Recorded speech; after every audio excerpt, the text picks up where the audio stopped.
السلام علیکم ورحمۃ اللہ وبرکاتہ۔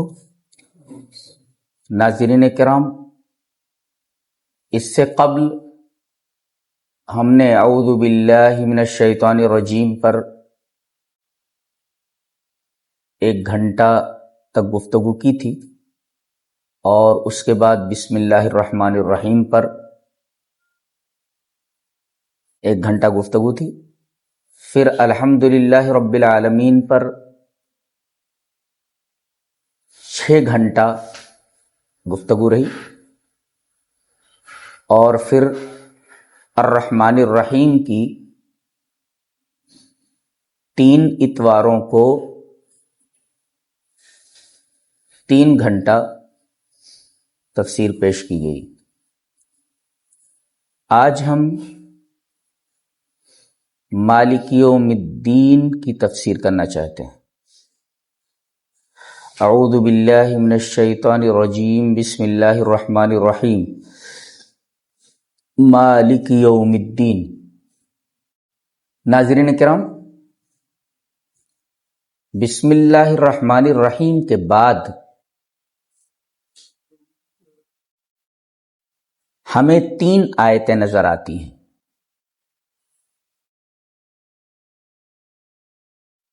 بسم اللہ الرحمن الرحیم کے بعد ہمیں الحمدللہ رب العالمین پر جو ہے ہماری نظر پڑتی ہے، پھر اس کے بعد الرحمن الرحیم ہے، پھر اس کے بعد مالک یوم الدین ہے، اور ان تینوں میں بڑا گہرا ربط ہے۔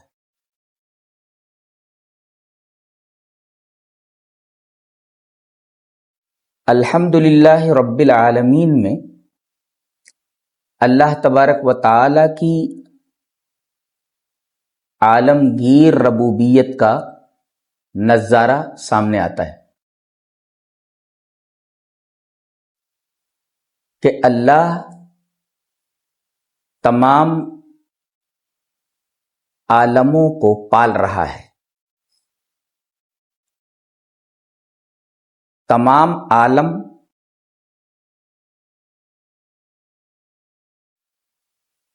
پل رہے ہیں، تو دماغ اس کی علت معلوم کرنا چاہتا ہے کہ آخر یہ تمام عالمین کی ربوبیت کیوں ہو رہی ہے، اللہ تمام عالمین کی ربوبیت کیوں کر رہا ہے۔ دماغ اس کی علت معلوم کرنا چاہتا ہے۔ بالفاظ دیگر، دماغ اس کی علت معلوم کرنا چاہتا ہے کہ یہ سلسلہ ربوبیت کیوں ہے۔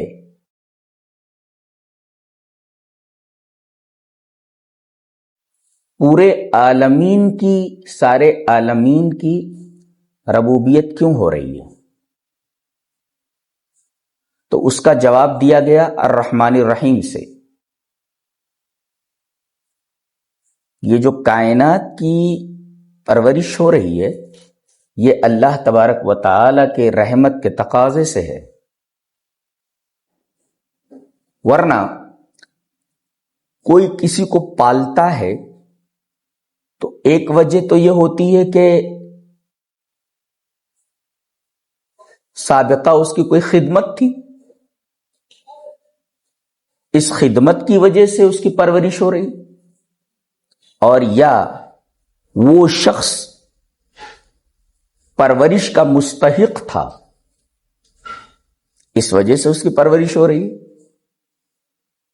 یا پرورش کرنے والے کو اس سے جس کی پرورش کی جا رہی ہے کسی آئندہ نفع کی توقع ہو کہ میں اس کو پال رہا ہوں، اس کی پرورش کر رہا ہوں، یہ آگے چل کر آئندہ یہ میرے کسی کام آئے گا، مجھے نفع پہنچائے گا۔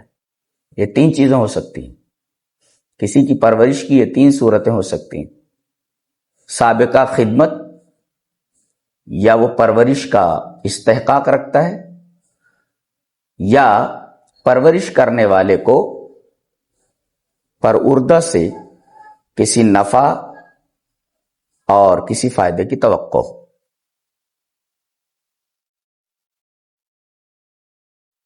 تو رب العالمین کے بعد الرحمن الرحیم لا کر کے بتایا گیا کہ یہ ربوبیت اللہ تبارک و تعالی کی رحمت کے تقاضے سے ہے،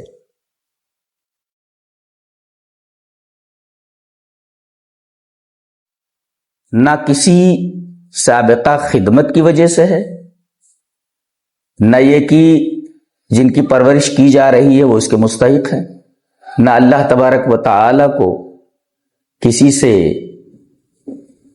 کسی نفع کی اور کسی فائدے کی توقع ہو سکتی ہے۔ تو رب العالمین کے بعد الرحمن الرحیم لانے کی ایک وجہ یہ ہو سکتی ہے کہ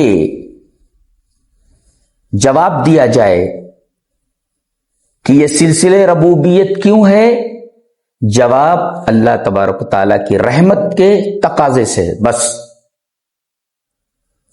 اب سوال پیدا ہوا کہ الرحمن الرحیم کا تعلق مالک یوم الدین سے کیا ہے؟ رب العالمین کا تعلق الرحمن الرحیم سے ہے، وہ تو معلوم ہوا۔ اب یہ الرحمن الرحیم کا ربط اور تعلق مالک یوم الدین سے کیسا ہے؟ اور الرحمن الرحیم کی مالک یوم الدین کے ساتھ مناسبت کیسی ہے؟ جواب اس کا یہ ہے کہ بعض اوقات کوئی بہت ہی رحم کرنے والا ہوتا ہے مگر اس کی ملکیت میں کچھ نہیں ہوتا۔ وہ رحم کرنا چاہتا ہے مگر وہ کسی چیز کا مالک نہیں ہے۔ تو جب مالک نہیں ہے تو رحم کی وجہ سے وہ رحم کے مستحق کو کیا دے سکتا ہے؟ تو بعض اوقات کوئی شخص بہت ہی زیادہ رحم کرنے والا ہوتا ہے مگر اس کی ملکیت میں کچھ نہیں ہوتا، اس لیے وہ چاہتے ہوئے بھی رحم نہیں کر سکتا۔ ایک دوسرے، کوئی شخص بہت سی ملکیت رکھتا ہے، بہت سی چیزوں کا مالک ہوتا ہے مگر اس کا بادشاہ کوئی اور ہوتا ہے، وہ مالک ہوتے ہوئے بھی پورا اختیار نہیں رکھتا، اس لیے کہ اس مالک کے اوپر بھی ایک بادشاہ ہوتا ہے، تو مالک ہوتے ہوئے بھی پورا اختیار نہیں رکھتا۔ یہی وجہ ہے کہ مالک یوم الدین کے اندر دو قراتیں ہیں، ملک یوم الدین اور مالک یوم الدین، اور یہ دونوں قراتیں متواتر ہیں۔ تو گویا کہ مالک یوم الدین بھی پڑھ سکتے ہیں کہ یوم الدین کا مالک ہے، اور یہ بھی پڑھ سکتے ہیں ملک یوم الدین، یوم الدین کا بادشاہ ہے۔ تو ملک یوم الدین اور مالک یوم الدین یہ دونوں قراتیں متواتر ہیں اور دونوں قراتیں جائز ہیں۔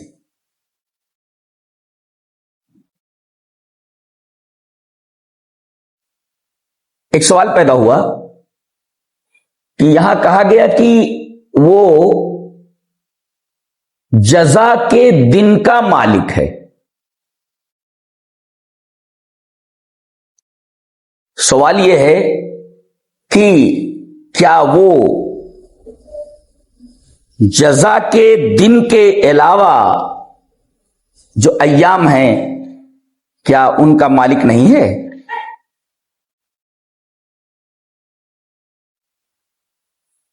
جواب اس کا یہ ہے کہ دنیا میں انسان ظاہری طور پر کسی چیز کا مالک ہوتا ہے اور بادشاہ ہوتا ہے، مگر قیامت کے دن یہ جو عارضی اور ظاہری طور پر انسان کو مالکیت یا ملوکیت حاصل ہے، یہ ظاہری طور پر بھی مالکیت اور ملوکیت نہیں رہ جائے گی، اور اس دن ظاہری طور پر بھی مالکیت اور ملوکیت کا سلسلہ ختم ہو جائے گا۔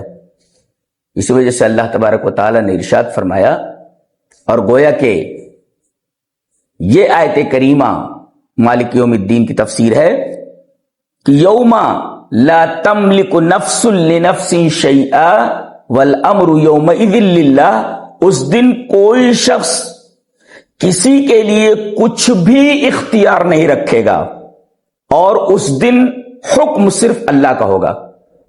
یہ آیت کریمہ بتا رہی ہے کہ دنیا میں انسانوں کو عارضی اور ظاہری ملکیت اور ملوکیت عطا کی گئی ہے، قیامت کے دن یہ ظاہری ملکیت اور ملوکیت بھی چھن جائے گی، اور کوئی کسی چیز کا نہ مالک ہوگا اور نہ ملک ہوگا۔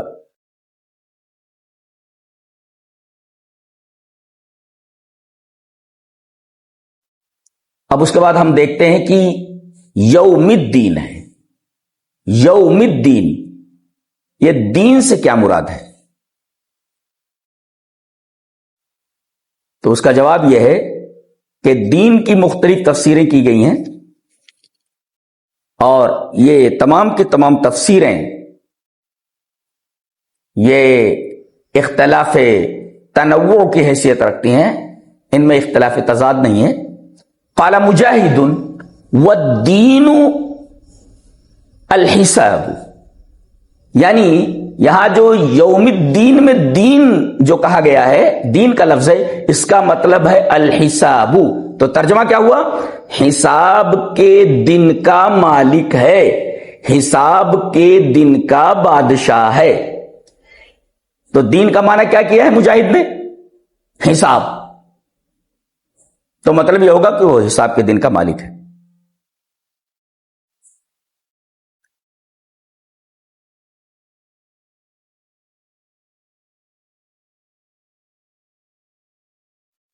تو گویا کہ وہ حساب کا دن ہے، اور اللہ تبارک و تعالی حساب کے دن کا مکمل مالک ہوگا اور مکمل بادشاہ ہوگا۔ جہاں تک دنیا کا معاملہ ہے، دنیا میں اعمال کی جزا کا سلسلہ جاری رہتا ہے۔ بہت سی قومیں آئیں، اللہ تبارک و تعالی نے ان پر عذابات نازل کیے، اور انہیں صفحہ ہستی سے حرف غلط کی طرح مٹا دیا گیا۔ تو یہ جو عذابات قوموں کے اوپر آئے، یہ ان کے اعمال کی جزا تھی۔ تو دنیا میں بھی اعمال کی جزا کا سلسلہ جاری رہتا ہے، مگر انسان کے اچھے اور برے عملوں کی پوری جزا دنیا میں نہیں ملتی ہے۔ اسی وجہ سے اللہ تبارک و تعالی نے پوری جزا دینے کے لیے وہ یوم الدین مقرر فرمایا ہے۔ اس دن جزا کا مکمل ظہور ہوگا، گویا کہ مکمل جزا کے ظہور کا دن یوم الدین ہوگا۔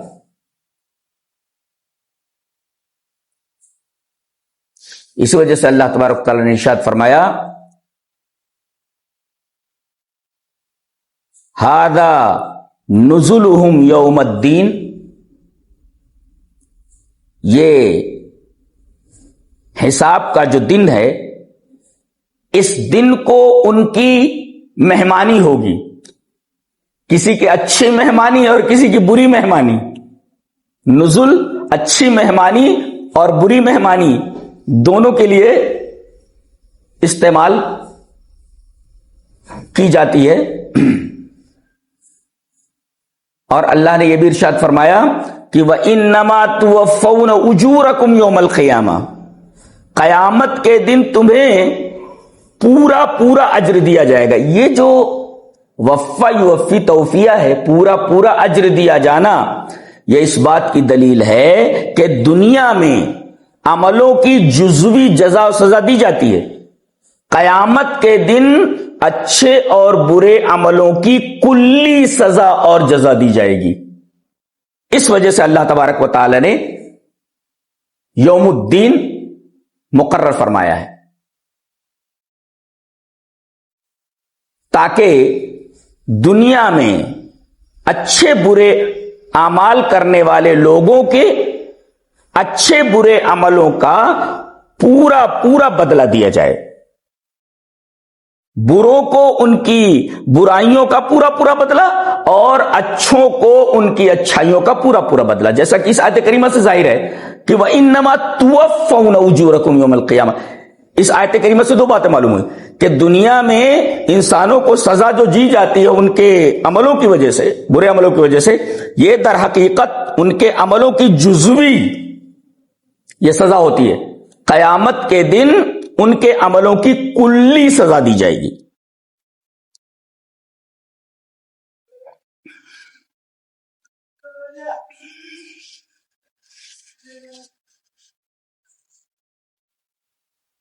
تفسیر ابن کثیر میں ہے کہ یہ جو مالکوں کی اضافت کی گئی ہے یوم الدین کی طرف، اس کا کیا مطلب ہے؟ مالک مضاف ہے اور یوم مضاف الیہ مضاف، الدین مضاف الیہ، تو یہ جو مالک مضاف ہے اس کی اضافت یوم الدین کی طرف جو کی گئی، اس کا کیا مطلب ہے؟ تفسیر ابن کثیر میں ہے کہ وَإِنَّمَا أُضِيفَ إِلَى يَوْمِ الدِّينِ، یہ لفظ مالک کی جو اضافت یوم الدین کی طرف کی گئی ہے، لِأَنَّهُ لَا يَدَّعِي أَحَدٌ هُنَالِكَ شَيْئًا وَلَا يَتَكَلَّمُ أَحَدٌ إِلَّا بِإِذْنِهِ۔ یہ تفسیر ابن کثیر میں ہے کہ یہ جو مالک کی اضافت یوم الدین کی طرف کی گئی ہے، سوال یہ پیدا ہوتا ہے کہ وہ یوم الدین کا مالک ہے؟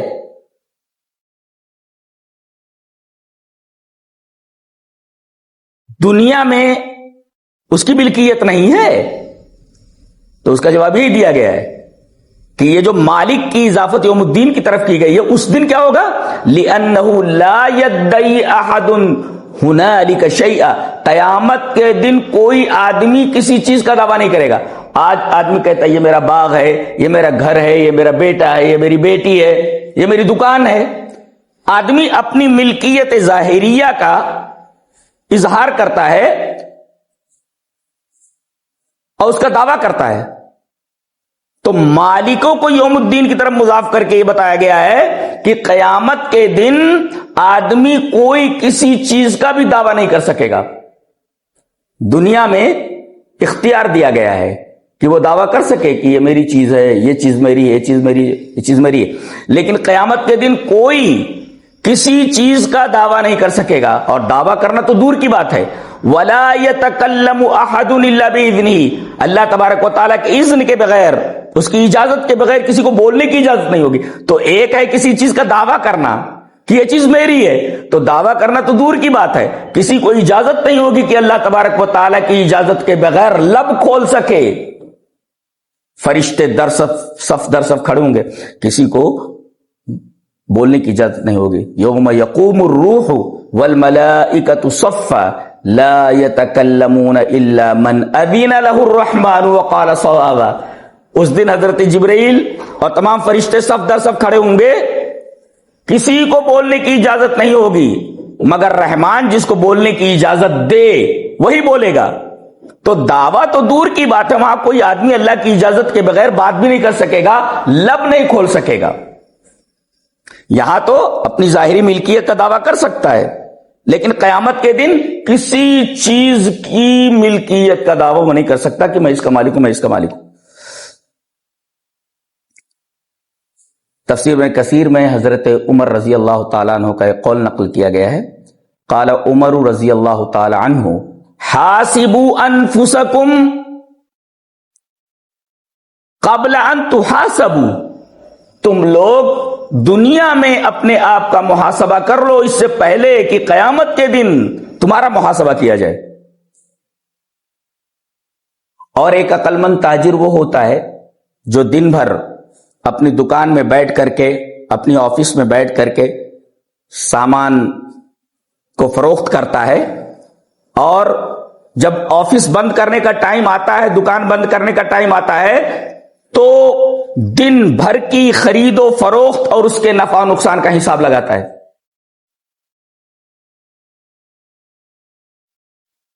تو تمہیں اس بات کا مکلف بنایا گیا ہے کہ دنیا میں تم اپنے آپ کا محاسبہ کر لو، قیامت کے دن تم سے محاسبہ کیا جانے والا ہے۔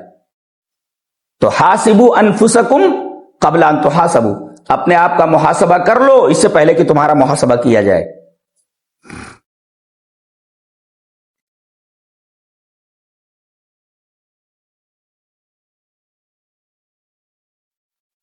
اس میں جو لفظ دین آیا ہے جس کی تفسیر امام مجاہد نے الحساب سے کی ہے، یہ لفظ دین اپنے اندر کون سا مفہوم رکھتا ہے اور یہ کس لفظ سے مشتق ہے اور اس کا حقیقی مفہوم کیا ہے؟ مجاہد نے تو تفسیر کر دی کہ الدین ای الحساب، تو مالک یوم الدین حساب کے دن کا مالک۔ تو یہ جو دین ہے، اس دین کا کیا مطلب ہے؟ دین یعنی الحساب، یہ کہاں سے لفظ آیا ہے؟ تو جواب دیا گیا ہے کہ یہ عربی کے لفظ دانا یدینوں سے مشتق ہے۔ کہا جاتا ہے کہ دنتہ بما صنع، اے جازیتہ علی صنیعہ۔ دنتہ بما صنع کا مطلب کیا ہوا؟ اے جازیتہ علی صنیعہ، میں نے اس کے کام پر، میں نے اس کے فعل پر اس کو بدلہ دیا، یہ مطلب ہوا۔ گویا کہ کسی کے فعل پر بدلہ دینا، یہ مفہوم دانا یدینوں کے اندر ہے۔ جیسے میں کہوں کہ دنتہ بما صنع، اس نے جو کام کیا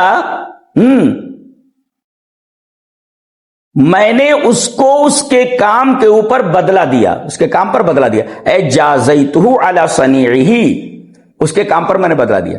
تو گویا کہ دین کے مفہوم میں یہ بات داخل ہے کہ دنیا میں انسان جو جو اعمال کرتا ہے، اس دن جس کو یوم الدین کہا جاتا ہے، اس کے عملوں کا بدلہ دیا جائے گا۔ دنتہ بما صنع اے جازیتہ علی صنیعہ، یہ مطلب اس کا، یہ دانا یدینوں سے مشتق ہے۔ اور اسی سے عربی کا ایک محاورہ ہے، کما تدین تدان، اے کما تفعل تجازا، یعنی جیسا تم کرو گے ویسا تمہیں بدلہ دیا جائے گا، یعنی جیسا کرو گے ویسا بھرو گے، جیسی کرنی ویسی بھرنی۔ تو جیسے تم یہاں کرو گے تمہارے ان عملوں اور کرتوتوں کا بدلہ دیا جائے گا اس دن۔ اسی وجہ سے اسے یوم الدین کہا گیا ہے کہ یہ دنتہ بما صنع سے مشتق ہے کہ اس کے کام پر میں نے اس کو بدلہ دیا۔ دنتہ بما صنع اے جازیتہ بما صنع۔ اور محاورہ کیا ہے؟ کما تدین تدان اے کما تفعل تجازا، جیسا تم کرو گے تم کو بدلہ دیا جائے گا، یعنی جیسا کرو گے ویسا بھرو گے۔ اور اسی سے وہ حدیث پاک ہے، عن شداد ابن اوس رضی اللہ تعالی عنہ عن النبی صلی اللہ علیہ وسلم قال الکیس من دان نفسہ وعمل لما بعد الموت والعاجز من اتبع نفسہ ہواها وتمنى على اللہ، رواہ الترمذی فی ابواب صفۃ القیامہ۔ کہ شداد ابن اوس کہتے ہیں کہ نبی کریم صلی اللہ علیہ وسلم نے ارشاد فرمایا کہ عقل مند وہ ہے جو اپنے نفس کو اپنے کنٹرول میں کر لے اور مرنے کے بعد کی زندگی کے لیے دنیا میں کام کرے، اور عاجز اور بے وقوف آدمی ہے۔ عقل مند تو آدمی ہے کہ دنیا میں تیاری کرے تاکہ آخرت میں حساب دے سکے، تو یہ عقل مند ہے۔ عقل مند وہ ہے جو دنیا میں ایسے اعمال کرے کہ تاکہ اس کو یوم الدین کے موقع پر، یوم الدین میں اچھا بدلہ دیا جائے۔ اور بے وقوف وہ ہے، عاجز کون ہے؟ جو اپنے نفس کو خواہشات پر لگا دے، یعنی دنیا میں جس طریقے سے چاہتا ہے اپنی زندگی گزارتا ہے اور یہ امید باندھ لیتا ہے کہ اللہ بہت رحیم ہے، میرے اوپر رحم کرے گا. دنیا میں جس طریقے سے چاہو زندگی گزارو، اللہ بڑا رحیم ہے. اس حدیث پاک میں بتایا گیا کہ جس آدمی نے اپنے آپ کو اپنی خواہشات کے حوالے کر دیا اور اللہ تبارک و تعالیٰ کی رحمت کی تمنا میں زندگی گزار دی کہ جس طریقے سے چاہو زندگی بسر کرو، اللہ تبارک و تعالیٰ غفور رحیم ہمیں بخش دے گا، یہ آدمی بیوقوف ہے. عقل مند کون ہے؟ جو اپنے نفس کو کنٹرول میں کرے. دانے دنوں میں کنٹرول میں کرنا یعنی ایسے اعمال کرنا کہ یوم الدین میں اس کا اچھا بدلہ دیا جائے.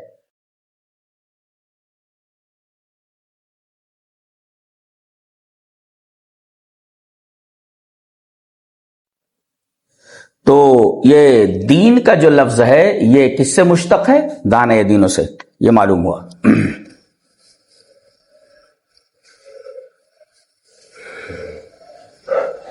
اب ایک سوال یہ پیدا ہوتا ہے کہ اللہ تبارک و تعالی نے دنیا میں بندوں کو مجازی اور اعتباری مالکیت کیوں دی ہے؟ یعنی وہ دنیا میں بھی تمام چیزوں کا مالک ہے اور قیامت کے دن کا تو مالک ہے ہی وہ. سوال یہ ہے کہ دنیا میں اس نے انسانوں کو مجازی اور اعتباری مالکیت کیوں دی؟ مجازی طور پر بھی، ظاہری طور پر بھی، اعتباری طور پر بھی اس کو ملکیت کیوں دی کہ تو اس چیز کا مالک ہے، تو اس چیز کا مالک ہے، تو اس چیز کا مالک ہے؟ جواب اس کا یہ ہے کہ یہ دنیا دارالامتحان ہے اور دارالامتحان میں کچھ اختیارات دیے جاتے ہیں جن سے امتحان لیا جاتا ہے اور اسی اختیار کے اوپر انہیں انعام سے نوازا جاتا ہے، ان کو نمبرات دیے جاتے ہیں. تو دنیا دارالامتحان ہے، اس لیے بندوں کو کچھ اختیارات دیے گئے ہیں. اب انہیں اگر مجبور کر دیا جائے تو پھر امتحان کا کوئی مطلب ہی نہیں ہے نا. امتحان کے لیے ضروری ہے کہ امتحان دینے والے کو کچھ اختیارات دیے جائیں. لہذا اللہ تبارک و تعالی نے دنیا کو دارالامتحان بنایا ہے اور بندوں کو کچھ اختیارات دیے ہیں، اور قیامت کے دن یہ نتیجے اور جزا کا دن ہے. یعنی دنیا دارالامتحان ہے اور امتحان گاہ میں نتیجہ نہیں سنایا جاتا، بلکہ وہاں صرف امتحان لیا جاتا ہے اور پیپر جمع کر لیے جاتے ہیں. پھر اسی پیپر کے مطابق امتحان ہال کے باہر اس کا کامیاب ہونا اور ناکام ہونا بتایا جاتا ہے، اس کا اعلان کیا جاتا ہے. اس وجہ سے اللہ تبارک و تعالی نے دنیا میں بندوں کو مجازی اور اعتباری ملکیت دے دی ہے، کیونکہ دنیا دارالامتحان ہے اور جب دارالامتحان ہے تو انہیں کچھ اختیارات دیے جانے چاہیے. اور جب یہ دارالامتحان ہے تو دارالامتحان جب ہے تو امتحان گاہ میں نتیجہ نہیں سنایا جاتا، صرف امتحان لیا جاتا ہے اور پیپر جمع کر لیے جاتے ہیں. پھر ان پیپروں کے مطابق انسان کے کامیاب اور ناکام ہونے کا فیصلہ سنایا جاتا.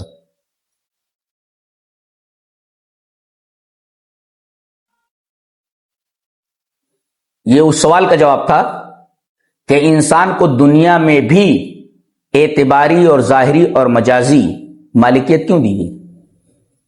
دوسرا سوال، یہ جو آخرت کا عقیدہ ہے کہ مرنے کے بعد ایک دن ہے اور وہاں بندوں کے اعمال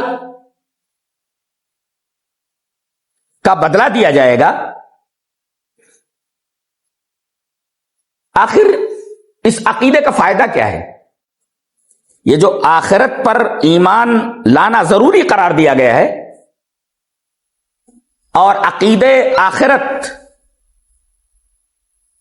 کو لازم قرار دیا گیا ہے،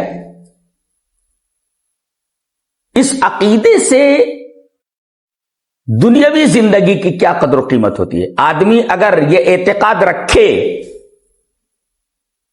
کہ ایک دن ایسا ہے جہاں ہمارے عملوں کی جزا اور سزا دی جائے گی، یہ جو تصور ہے، جو کانسیپٹ ہے، جو عقیدہ ہے، اس عقیدے کا فائدہ دنیاوی زندگی میں کیا ملتا ہے، اس عقیدے کی قدر و قیمت دنیاوی زندگی میں کیا ہے؟ جواب اس کا یہ ہے کہ دنیا میں انسان کو جو سختیاں پیش آتی ہیں، انسان کسی مصیبت میں مبتلا ہو گیا،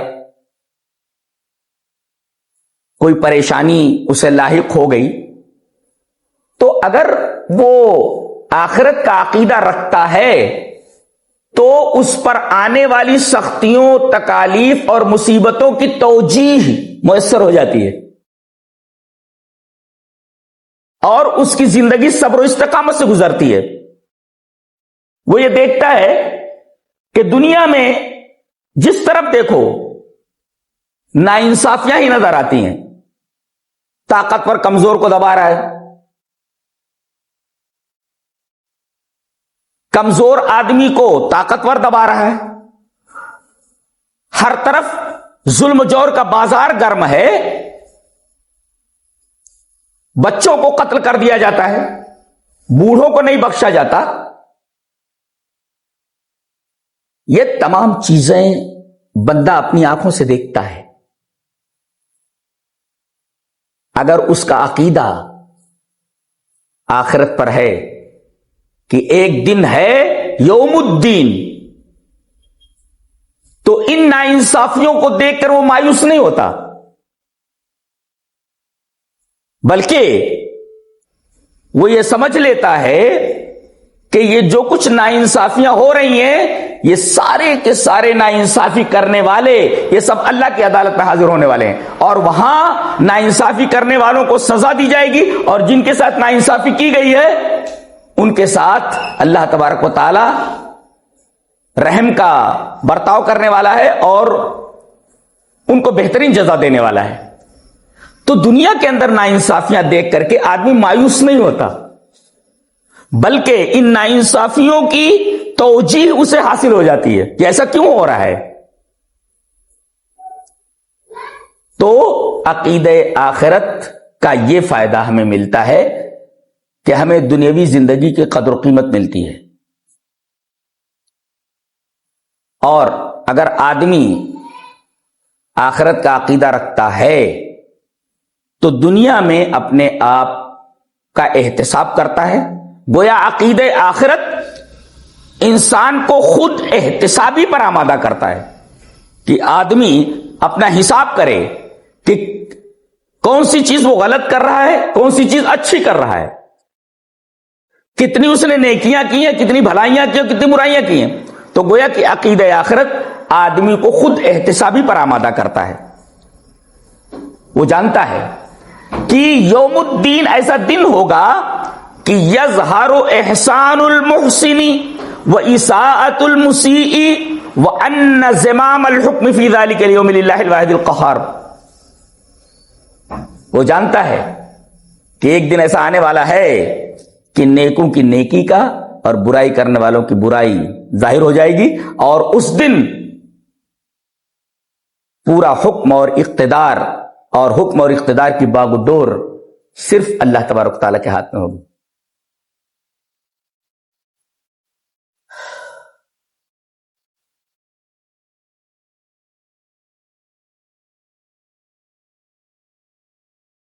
ایک سوال اور ہے کہ دو قراتیں متواتر ہیں اس سلسلے میں، ایک ہے مالک اور ایک ہے ملک. تو مالک اور ملک میں کیا فرق ہے؟ آپ یہ بھی پڑھ سکتے ہیں، مالک یوم الدین اور ملک یوم الدین، یہ دونوں قراتیں متواتر ہیں، تو ملک اور مالک دونوں میں فرق کیا ہے؟ جواب اس کا یہ ہے کہ ان الملک اعم و ابلغ من المالک، کہ لفظ ملک یہ زیادہ عام اور زیادہ بلیغ ہے بالمقابل بنسبت مالک کے، اس لیے کہ ہر ملک مالک ہوتا ہے لیکن ہر مالک ملک نہیں ہوتا. اس میں عموم خصوص مطلق کی نسبت ہے. یعنی ملک کا اطلاق مالک کی نسبت زیادہ عام اور بلیغ ہے، کیونکہ ہر ملک مالک ہوتا ہے لیکن ہر مالک ملک نہیں ہوتا. ہر بادشاہ مالک ہوتا ہے لیکن ہر مالک بادشاہ نہیں ہوتا. یہ فرق ہے ملک اور مالک میں. یعنی ملک یہ زیادہ عام ہے بنسبت مالک کے. اور ایک فرق اور بھی ہے کہ الملک صفت لذاتہ، کہ ملک جو ہے یہ اللہ تبارک و تعالیٰ کی صفت ذاتیہ ہے، والمالک صفت لفعلہ، اور مالک اللہ تبارک و تعالیٰ کی صفت فعلیہ ہے. یعنی ملک یہ صفت ذاتیہ ہے اور مالک صفت فعلیہ ہے. یہ دوسرا فرق ہے.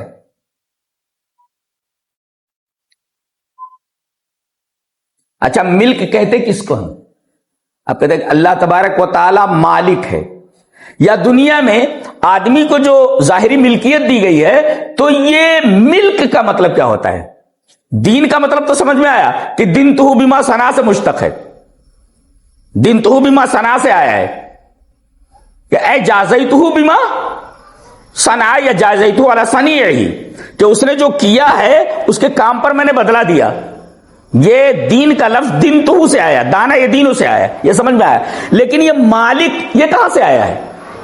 کہتے ہیں کہ اس کا مادہ ملک ہے، ملک. اور ملک کا مطلب کیا ہوتا ہے؟ بکسر المیم، بمعنی حیازت الشیء مع القدرت علی التصرف فیہ. ملک، یہ مالک ملک سے مشتق ہے. اور ملک کا مطلب کیا ہوتا ہے؟ کسی چیز کو اپنے قبضے میں لینا. یعنی کوئی چیز آدمی کے قبضے میں ہو اور اس پر تصرف کرنے کا اس کو اختیار حاصل ہو. یہ دونوں چیزیں ملک کے اندر داخل ہیں.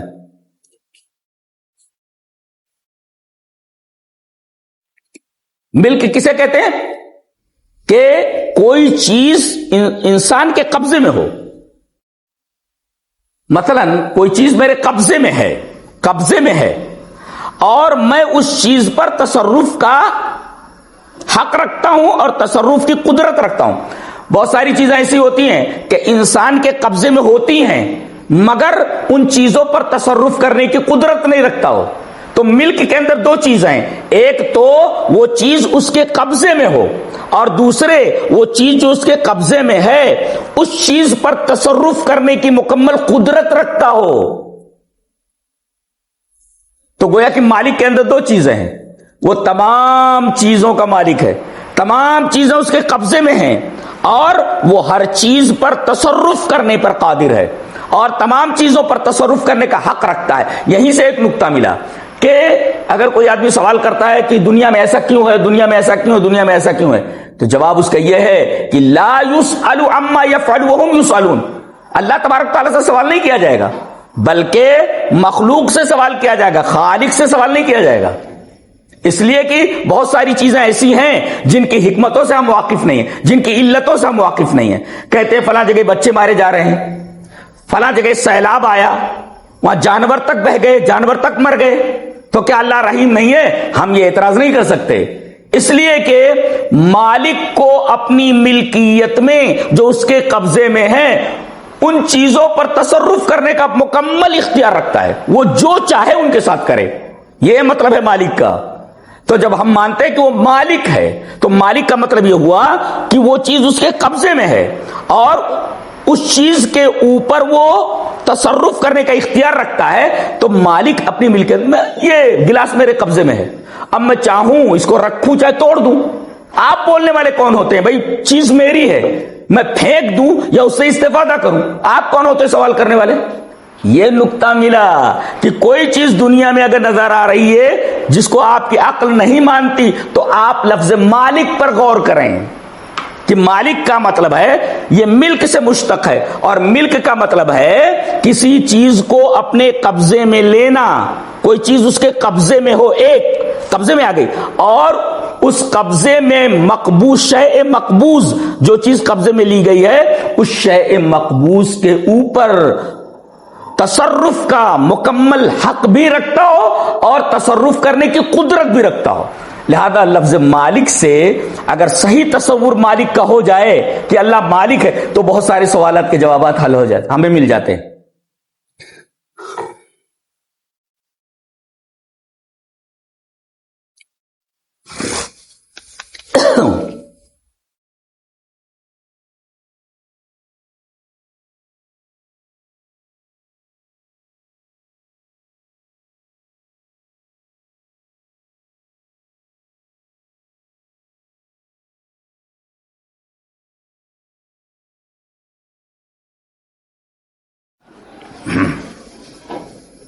اب ایک سوال پیدا ہوتا ہے کہ کیا مرنے کے بعد کوئی ایسا دن ہے جس دن انسانوں کو ان کے کیے گئے اچھے اور برے عملوں کی جزا اور سزا دی جائے؟ بعض لوگ تو یہ کہتے ہیں کہ ایسا نہیں ہے، بلکہ وہ آواگمن کے قائل ہیں۔ عربی میں اس کو تناسخ کہتے ہیں اور ہندی میں پنرجنم کہتے ہیں اور سنسکرت میں آواگمن کہتے ہیں کہ آدمی جب مر جاتا ہے تو اس کی روحیں کہیں اور نہیں جاتی بلکہ دنیا میں رہتی ہیں اور اپنا جون بدلتی رہتی ہیں۔ یہ روح اس بدن سے نکلی تو اپنے عملوں کے مطابق وہ دوسری چیزوں کے اندر چلی جاتی ہے اور اس زون میں جا کر اپنے اچھے اور برے عملوں کی سزا اور جزا لیتی ہے، بھگتتی ہے۔ قرآن حکیم اس کا رد کرتا ہے، فرماتے ہیں اللہ کا ارشاد ہے حتی اذا جاء احدهم الموت قال رب ارجعون، جب ان کے پاس موت آ جاتی ہے، بندے کے پاس موت آ گئی تو وہ کیا بولتا ہے؟ قال رب ارجعون، اے میرے رب مجھے لوٹا دے، مجھے واپس دنیا میں لوٹا دے۔ تو اس کا جواب دیا جاتا ہے کہ یہاں سے تم لوٹائے نہیں جاؤ گے، کلا، ایسا نہیں ہو سکتا، تمہیں یہاں سے لوٹایا نہیں جا سکتا۔ تو قرآن حکیم کے بیان کے مطابق انسان کے بدن سے روح جب نکلتی ہے تو دوبارہ وہ دنیا میں کسی اور جسم کے اندر منتقل نہیں ہوتی سزا اور جزا بھگتنے کے لیے، بلکہ وہ روحیں برزخ میں ہوتی ہیں اور جب سور پھونکا جائے گا تو سارے لوگ اپنی اپنی قبروں سے نکل کھڑے ہوں گے اور ان کی ارواح کو ان کے جسموں میں منتقل کر دیا جائے گا۔ یہ قرآن حکیم کا بیان ہے۔ تو قرآن حکیم کا بیان یہ ہے کہ تناسخ نہیں ہے، پنرجنم نہیں ہے، آواگمن نہیں ہے، بلکہ روح نکلنے کے بعد دنیا سے اس کا مکمل رابطہ ختم ہو جاتا ہے اور پھر اس کا تعلق عالم برزخ سے ہو جاتا ہے، اور پھر جب سور پھونکا جائے گا تو برزخ سے اٹھا کر کے اس کو یوم الدین، روز قیامت، یوم الدین میں حاضر کر دیا جائے گا، لا کھڑا کیا جائے گا۔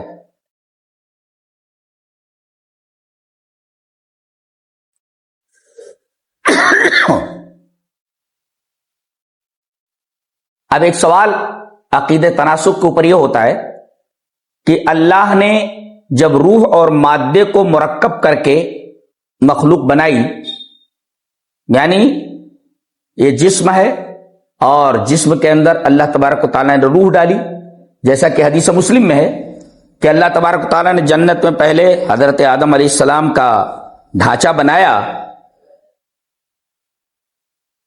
پورے جسم کی ترکیب کی، اور بعد میں اللہ تبارک و تعالیٰ نے حضرت آدم کے جسم میں روح پھونک دی۔ تو گویا کہ یہ مٹی جس سے اللہ تبارک و تعالیٰ نے آدم کو بنایا، یہ مادہ، اور پھر جو چیز پھونکی گئی جسے روح کہتے ہیں، جس سے انسان زندہ ہو گیا، تو گویا کہ انسان روح اور مادے سے مرکب ہے۔ مادہ وہی مٹی جس سے اللہ تبارک و تعالیٰ نے آدم کی حیات بنائی اور شکل بنائی، پھر اس کے بعد روح پھونکی، تو گویا کہ انسان روح اور مادے سے مرکب ہے۔ اللہ نے جب روح اور مادے کو مرکب کر کے مخلوق بنائی تو اس وقت انسان کو بنایا گیا تھا یا کچھ اور؟ اگر انسان بنایا گیا تھا تو کس عمل کے بدلے میں؟ اللہ تبارک و تعالیٰ نے جیسے روح اور مادے سے مرکب کر کے مخلوق بنی، انسان بنا. سوال یہ کہ جو انسان پہلے بنا ہے یہ کس عمل کے بدلے بنا ہے؟ جب کہتے ہیں انسان اگر گناہ کرتا ہے تو اسے برے زون کے اندر منتقل کر دیا جاتا ہے، اور انسان اگر اچھے اعمال کرتا ہے تو اسے اچھے زون میں منتقل کر دیا جاتا ہے. تو انسان کی جو یہ حیات ہے سب سے خوبصورت حیات ہے، احسن تقویم ہے. تو اللہ تبارک تعالیٰ نے جب انسان کو پہلے بنایا تو سوال یہ کہ یہ انسان جو بنایا گیا یہ کس عمل کے بدلے انسان بنایا گیا؟ یہ کس عمل کے بدلے انسان بنایا گیا؟ انسان پہلے جب بنا تو کس عمل کے بدلے انسان بنا؟ اس سے پتا چلتا ہے کہ تناسب کا جو نظریہ ہے، تناسب کا نظریہ باطل ہے. اللہ نے جب روح اور مادے کو مرکب کر کے مخلوق بنائی تو اس وقت انسان کو بنایا گیا تھا یا کچھ اور؟ اگر انسان بنایا گیا تھا تو کس عمل کے بدلے میں؟ اور دوسری کوئی مخلوق بنائی گئی تو پھر اس کا انسان بننا ایک موہوم بات ہے، کیونکہ ان میں اعلیٰ کی طرف ترقی کرنے کا مادہ نہیں ہے.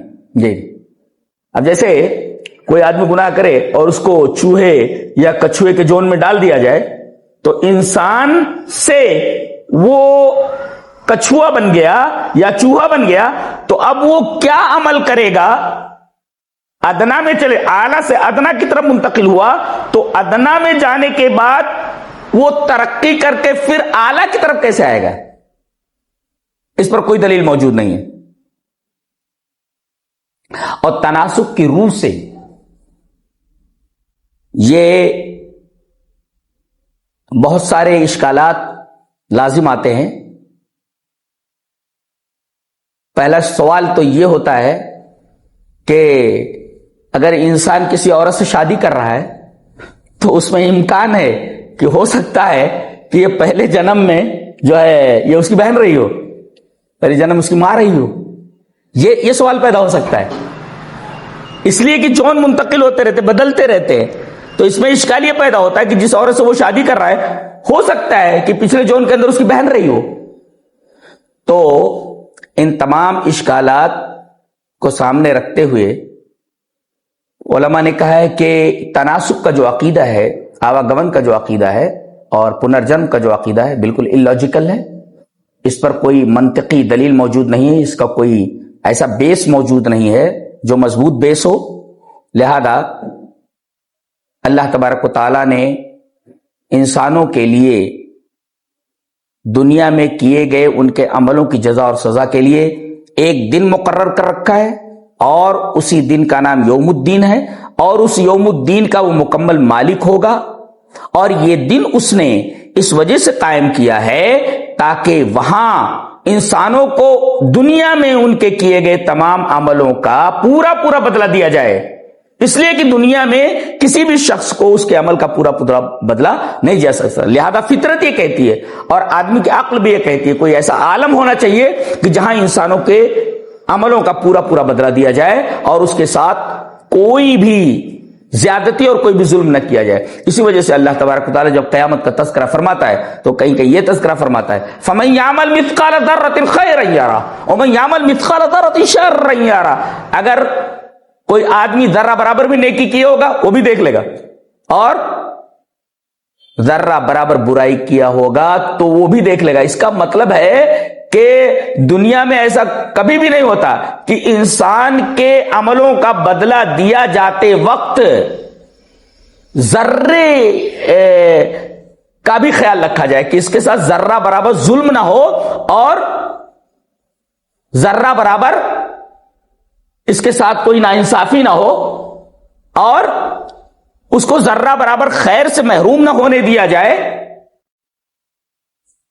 دنیا میں ممکن ہی نہیں ہے کہ کسی کو ایسا بدلہ دیا جائے کہ اس میں ذرے کا بھی خیال رکھا جائے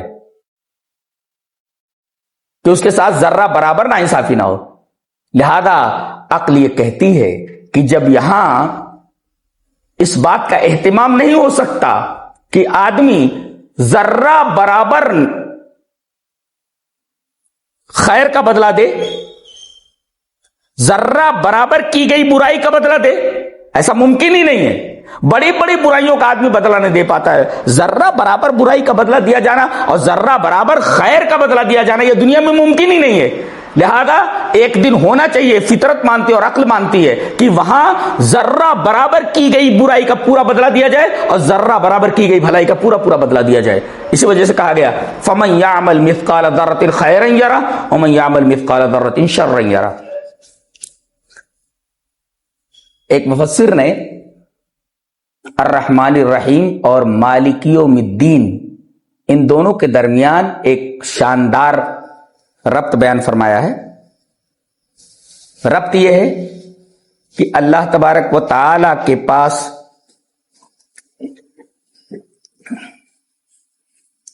ننانوے حصے رحمت کے ہیں.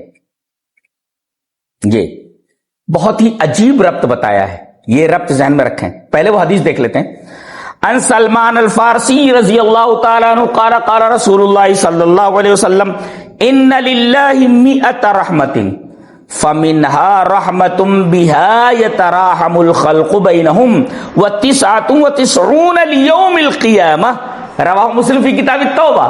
یہ بہت عجیب و غریب ربط ہے الرحمن الرحیم کا مالک یوم الدین سے، اور یہ حدیثی ربط ہے، حدیثی ربط جو بہت ہی دقیق ہے.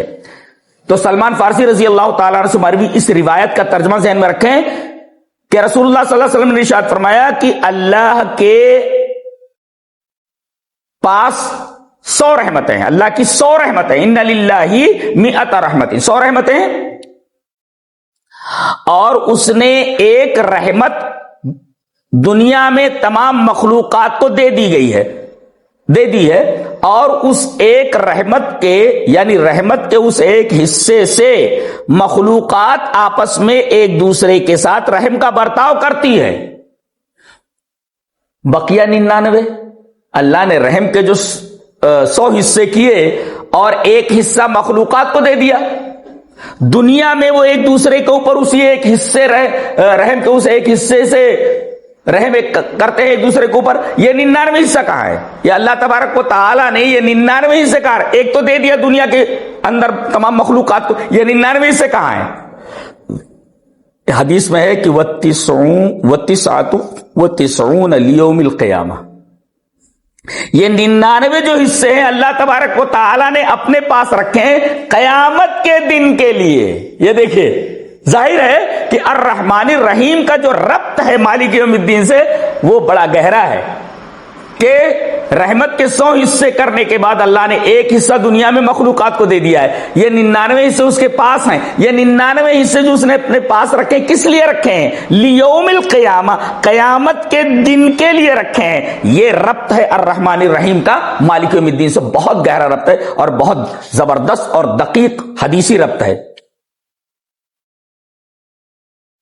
اچھا، وہ 99 رحمتیں جو اس نے لے رکھی ہیں، اپنے پاس رکھ رکھی ہیں، وہ 99 رحمتیں جو اس نے اپنے پاس کس لیے رکھی ہیں؟ یہ تو معلوم ہو گیا کہ دنیا میں ایک رحمت کا ایک حصہ دیا ہے، 99 رحمتیں اس کے پاس ہیں اور وہ قیامت کے لیے ہیں. کاہے کے لیے؟ کس لیے؟ دوسری حدیث دیکھتے ہیں، وہ بھی سلمان فارسی سے. وان سلمان رضی اللہ تعالیٰ عنہ قال قال رسول اللہ صلی اللہ علیہ وسلم ان اللہ خلق یوم خلق السماوات والارض 100 رحمت. اب آپ ایک سوال کر سکتے ہیں، اللہ تبارک تعالیٰ نے یہ رحمت کے جو حصے کیے ہیں 100، یہ کب کیے؟ یوم خلق السماوات والارض، جس دن اللہ نے تمام آسمانوں اور زمینوں کو خلق کیا ہے. آسمانوں اور زمینوں کے خلق کرنے کے بعد اللہ نے یہ 100 حصے کیے ہیں رحمت کے. کوئی پوچھ سکتا ہے کہ اللہ نے کتنے حصے کیے رحمت کے؟ 100 حصے کیے. اچھا، 100 میں سے کتنا مخلوق کو دیا؟ ایک حصہ. حدیث سے ثابت ہے 99 حصے اس کے پاس ہیں. کس لیے ہیں؟ کہاں کے لیے؟ یوم قیامت کے لیے. یوم قیامت کے لیے. اچھا، یہ اللہ تبارک و تعالیٰ نے رحمت کے 100 حصے کب کیے؟ اس کا جواب دیا گیا مسلم شریف کی روایت میں، یوم خلق السماوات والارض، زمین اور آسمان کی پیدائش کے دن ہی اللہ نے رحمت کے 100 حصے کر لیے. دیکھیں کتنے سوالات ہیں جی. 100 حصے کر لیے. اچھا، اب یہ رحمت کتنی بڑی ہے؟ یہ بھی سوال پیدا ہوا کہ یہ رحمت کتنی بڑی ہے. ہر رحمت، یہ 99 ہے، یہ ان میں ہر رحمت کتنی بڑی ہے. جواب دیا گیا کل رحمت طباق ما بین السماء والارض، ہر رحمت آسمانوں اور زمین کے درمیان کی وسعت کے برابر ہے. جتنا فاصلہ زمین سے آسمان کا ہے اتنی وسیع اللہ تبارک و تعالی کی رحمت کا ایک حصہ ہے. اللہ اکبر. کتنے سوالات ہوئے؟ اللہ نے رحمت کے 100 حصے کیے. کب؟ جس دن زمینوں اور آسمانوں کو پیدا کیا. اچھا، 100 حصے کرنے کے بعد ایک حصہ کس کو دیا؟ تمام مخلوقات کو، جن سے مخلوقات ایک دوسرے پر رحم کرتی ہے. اور یہ 99 حصے اس کے پاس ہیں. کس لیے؟ لیوم القیامتی، قیامت کے دن کے لیے. اچھا، یہ جو 99 حصے ہیں، ہر رحمت کتنی بڑی ہے، ہر رحمت کتنی وسیع ہے. بتایا گیا کل رحمت طباق ما بین السماء والارض، ہر رحمت اتنی وسیع، ہر رحمت کا ٹکڑا اتنا وسیع ہے جتنا آسمان اور زمین کا فاصلہ ہے. رحمت کی وسعت بھی معلوم ہوئی. اچھا، فجعل منها فی الارض رحمتا، دنیا میں ایک رحمت دے دی ہے. فبها تعطف الوالدۃ علی ولدها، ماں اپنے بچے کے اوپر شفقت کرتی ہے اسی ایک کی وجہ سے. والوحش والطیر بعضها علی بعض، اور تمام جانور پرندے وغیرہ ایک دوسرے کے اوپر رحم کرتے ہیں. اچھا، یہ کس لیے 99 اللہ نے اپنے پاس رکھا؟ اس کا جواب فَإِذَا كَانَ يَوْمُ الْقِيَامَةِ، جب قیامت کا دن ہوگا تو اکملها بهذه الرحمت، اللہ تبارک و تعالی اپنی کامل رحمت کا اظہار فرمائے گا. وہ 99 رحمتوں کے ذریعے اللہ تبارک و تعالیٰ اپنے بندوں پر رحم کرے گا. کتنی شاندار بات ہے. اللہ تبارک و تعالیٰ کی رحمت پر پیار آ جائے آدمی کو. اللہ اکبر. تو یہ اللہ تبارک و تعالیٰ کی رحمت کے تعلق سے بڑی شاندار بات تھی، اور دونوں کے درمیان جو ربط ہے وہ ربط آپ کو بیان کر دیا گیا. انشاءاللہ اگلے ہفتے ہم اسی آیت کریمہ پر ایک اور علمی بحث کریں گے، مالک یوم الدین پر. اور آپ لوگ اگلے ہفتے انشاءاللہ زیادہ سے زیادہ تعداد میں جڑ جائیں. آخر دعوانا الحمدللہ رب العالمین.